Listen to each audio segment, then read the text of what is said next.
Integritas sebuah ruang diskusi yang menghadirkan perspektif mendalam tentang isu anti korupsi dan pembangunan bangsa. Pada episode kali ini kita membawakan tema apa, Pak Mazhar?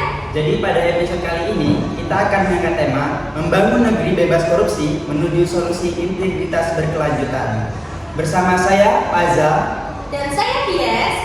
dan tidak lupa juga kita kedatangan dua bintang tamu yang sangat luar biasa. Yang pertama itu ada Kak Agung, yang mana dia ini adalah Duta Fakultas Tarbiyah UIN Sunan Kudus dan juga Putra Batik Jawa Tengah. Dan kedua di sini ada Kak Riza Dwi Melina, seorang ketua IPPNU Desa Magerejo sekaligus mahasiswa UIN Sunan Kudus. Selamat bergabung dengan kami. Kalau kita membahas tentang korupsi nih, pasti tidak ada habisnya, apalagi korupsi di Indonesia. Saya ingin mulai dari gambaran besarnya. Seringkali publik hanya melihat korupsi sebatas tindakan melanggar hukum, padahal dampaknya jauh lebih luas. Menurut Anda, bagaimana sih Anda melihat dampak korupsi secara struktural?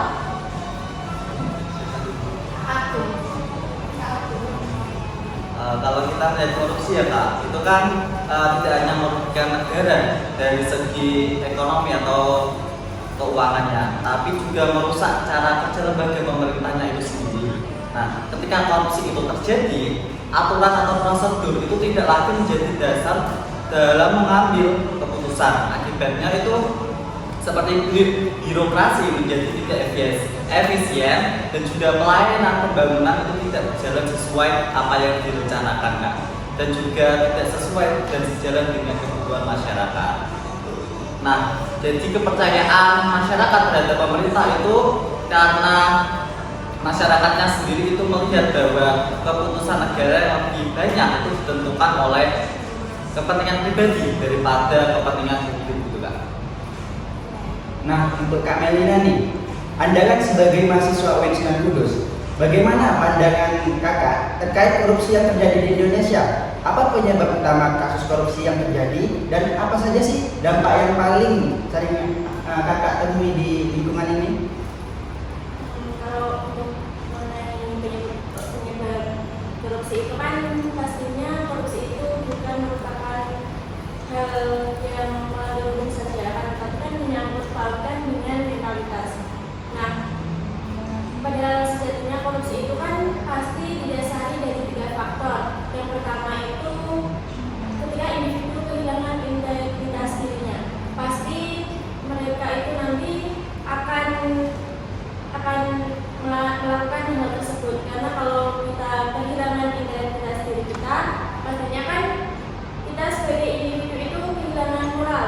Nah, ketika moral sudah hilang, itu ada celah untuk kita melakukan atau orang itu melakukan korupsi. Terus yang kedua itu karena kurangnya transparansi sistem, di mana ketika kurangnya transparansi sistem itu kan pasti tidak ada pengawasan secara terbuka atau yang mengetahui hanya itu saja, dan itu juga dapat menjadi celah untuk melakukan korupsi. Dan yang saat ini itu di Indonesia korupsi itu sudah menjadi sebagai budaya. Sudah menjadi sebagai budaya itu dalam artian di Indonesia bahwa korupsi itu seperti hal yang sudah biasa dilakukan atau hal yang biasa sudah terjadi. Jadi ya dampak nyatanya itu ya nanti kembali lagi ke masyarakat yang menjadi korbannya, di mana masyarakat nanti akhirnya juga bingung mereka akan mengakhiri semua kesalahan. Betul sekali. Untuk Kak Agung nih, ada nggak perspektif dari Kak Agung gimana sih dari pertanyaan Kak Mazhar tadi? Yang salah saya. Tadi yang penyebab utama kasus korupsi tadi ya.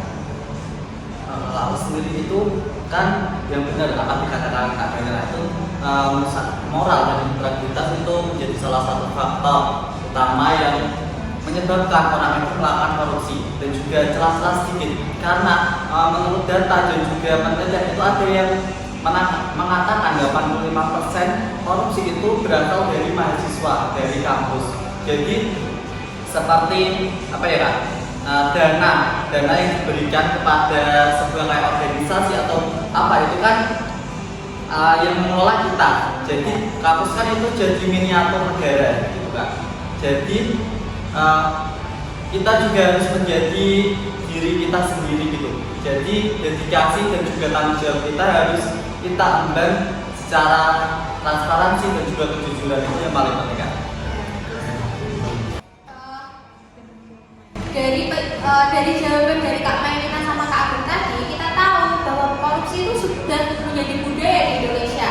Tetapi istilah itu harus dijelaskan apa akar utamanya. Mari kita lihat contoh kasus nyatanya.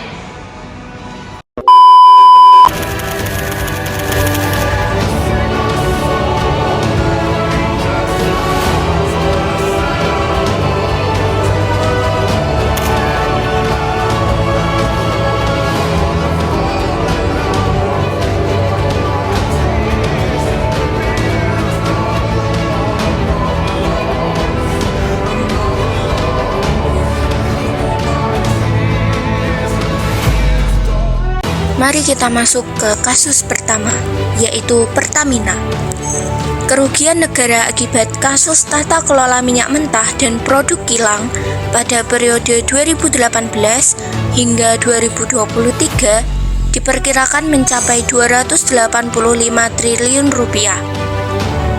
Setidaknya terdapat 18 perusahaan dan korporasi yang terlibat, termasuk pejabat tinggi di subholding dan mitra kontraktor. Kasus ini bukanlah korupsi kecil, ini adalah skandal besar yang sistemik. Kasus kedua, dugaan penyelewengan kuota haji. Pada tahun 2023 sampai 2024, Indonesia mendapat tambahan kuota 20.000 jamaah dari Arab Saudi. Namun, alih-alih dialokasikan 92% untuk haji reguler seperti aturannya, kuota dibagi 50/50. Akibatnya, jamaah reguler tertunda, sementara jalur khusus mendapat keuntungan yang tidak wajar. Potensi kerugian negara diperkirakan di atas 1 triliun rupiah. Kasus ketiga, penggandaan Chromebook di Kemendikbudristek. Proyek pengadaan laptop dengan anggaran 9,9 triliun rupiah pada periode 2019 sampai 2022 diduga merugikan negara 1,98 triliun rupiah. Ironinya, Chromebook yang dibeli ternyata tidak efektif karena banyak sekolah tidak memiliki akses internet yang memadai.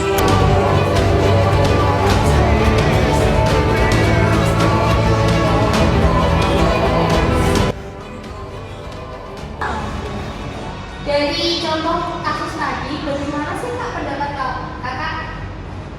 Kalau dari contoh tadi kan tentunya itu ada masalah di alokasi dan transparansinya ya, bahwa alokasi dan transparansinya itu kan tidak sesuai dengan kenyataan yang ada di lapangan, sehingga kan itu artinya belum ada transparansi secara jelas dari sistem, sehingga kan menyebabkan munculnya korupsi. Nah, itulah tadi jawaban dari Kak Melina, yang mana dia menyatakan bahwa Indonesia ini masih lemah dalam hal transparansi. Baik, sekarang kita akan bertanya kepada Kak Agung nih. Nah, menurut Kak Agung bagaimana nih tanggapannya tentang ketiga kasus korupsi tersebut? Saya setuju dengan apa yang dikatakan tadi, karena korupsi itu diakibatkan karena celahnya yang banyak dan hukuman yang masih kurang tegas. Jadi menurut saya itu undang-undang maupun pemerintah itu kurang tegas dalam mengawasi korupsi itu tadi di Indonesia. Seperti tadi kasus haji dan Pertamina maupun laptop yang sekarang booming di Indonesia itu bisa banget dipertanyakan karena ya memang nggak wajar gitu loh, nggak masuk logika ya. Wajar. Dana haji kok dikorupsi? Nah, benar sekali. Itu harusnya juga sering bukan sering ya, harus dipertanyakan dan juga menjadi sorotan karena itu kan merupakan proyek besar ya dan juga rawan penyimpangan. Intinya itu semua masalah itu balik lagi karena kurang transparansi dan juga pengawasannya yang lemah. Begitulah tadi jawaban dari Kak Agung. Yang mana jawaban dari kedua teman kita ini sangat relevan ya Iya. dengan keadaan di Indonesia. Dimana transparansinya itu memang sangat-sangat Kurang Iya. ya Kak Faza.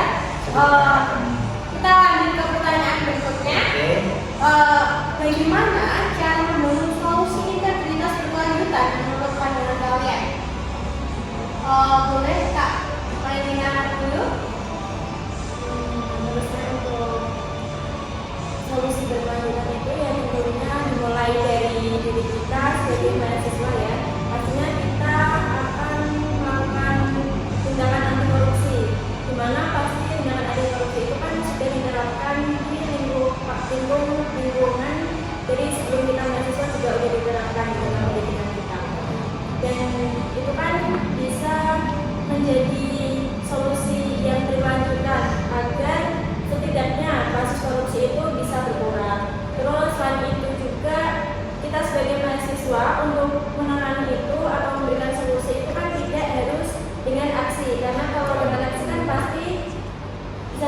berat lah ya. Kita bisa dengan melakukan kayak menguranginya dengan cara memberikan pemahaman kepada masyarakat, entah melalui penulisan atau lain-lainnya. Ternyata menurut Kak Melina ini itu tidak hanya bisa dilakukan dengan aksi, ternyata juga bisa dilakukan dengan edukasi atau juga dengan menjelaskan kepada masyarakat. Nah, untuk yang kedua nih Kak Agung, bagaimana nih menurut Kak Agung tentang pertanyaan tersebut?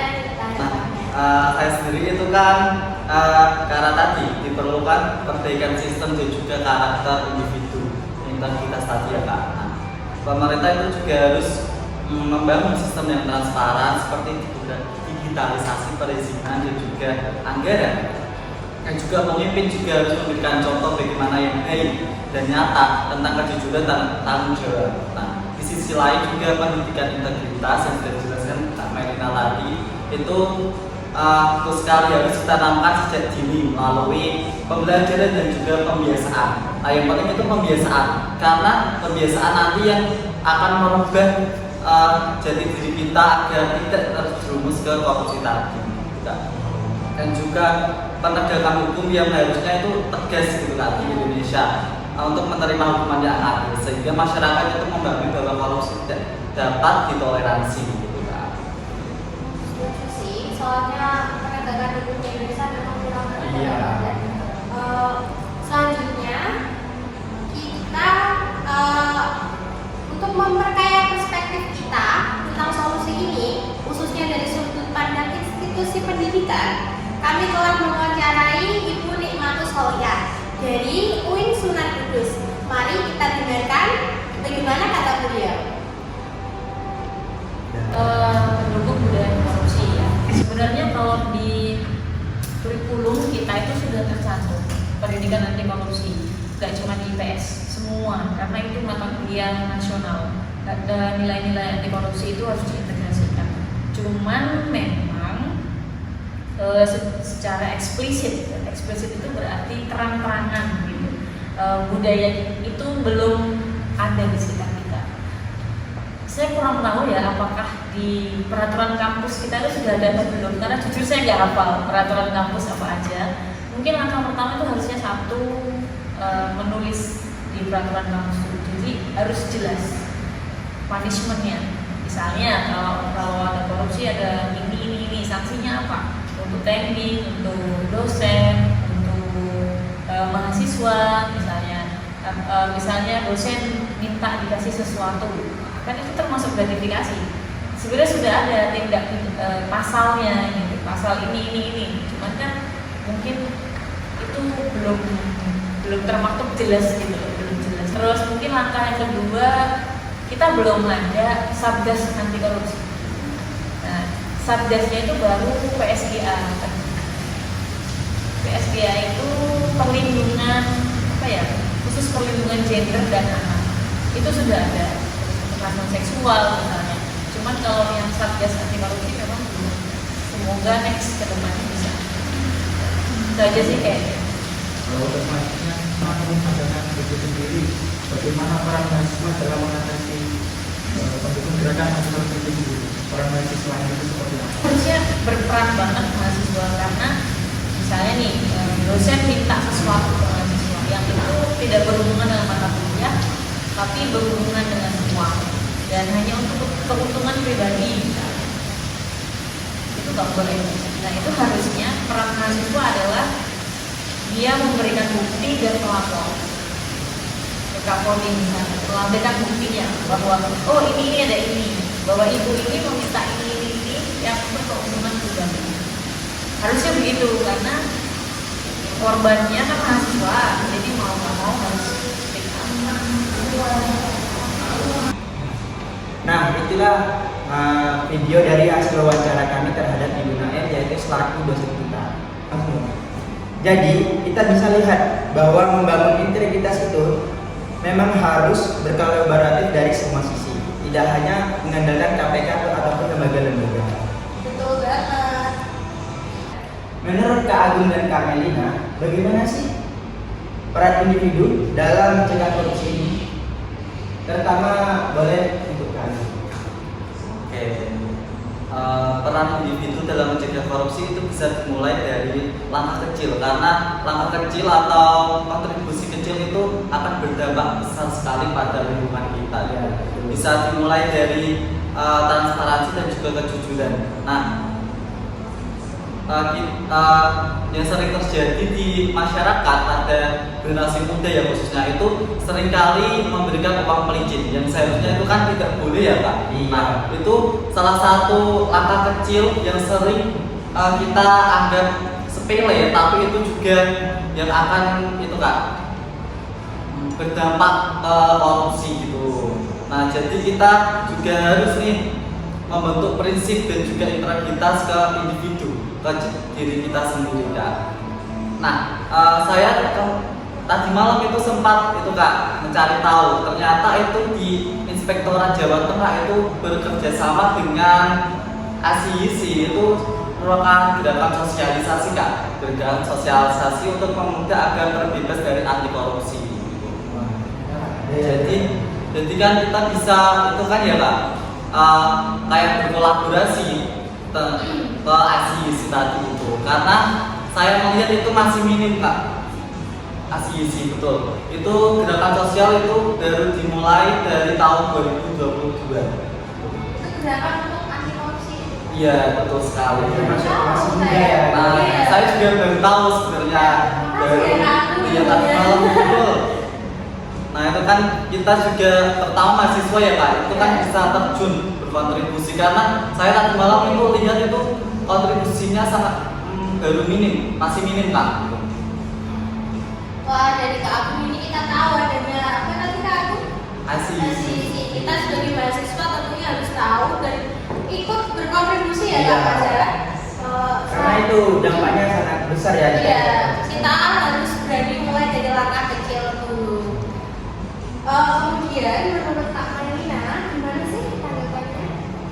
Kalau menurut saya mengenai peran individu itu ya yang pertama, ketika kita melakukan sesuatu itu kita harus menggunakan data seasli mungkin, atau kita tidak mulai memalsukan data.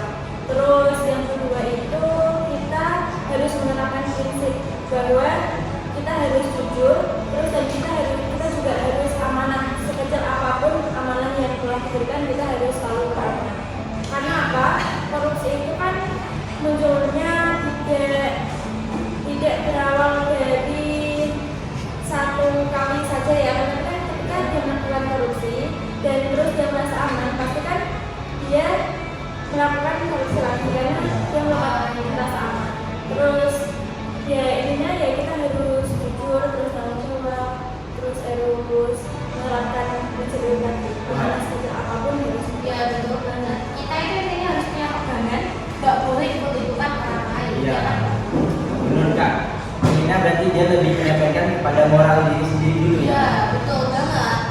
Ini bisa dicontoh buat mahasiswa lain juga. Kemudian kita masuk ke penutup. Saya ingin meminta pesan dari Kak Marlina sama Kak Agung yang hari ini sudah menjadi narasumber kita. Kita mulai dari Kak Agung dulu. Pesannya apa sih yang mau disampaikan? Oke, dari pesan saya untuk masyarakat Indonesia, kita harus menerapkan prinsip dan juga integritas pada diri kita sendiri agar tidak terjerumus ke yang namanya atau hilaf ke korupsi itu tadi.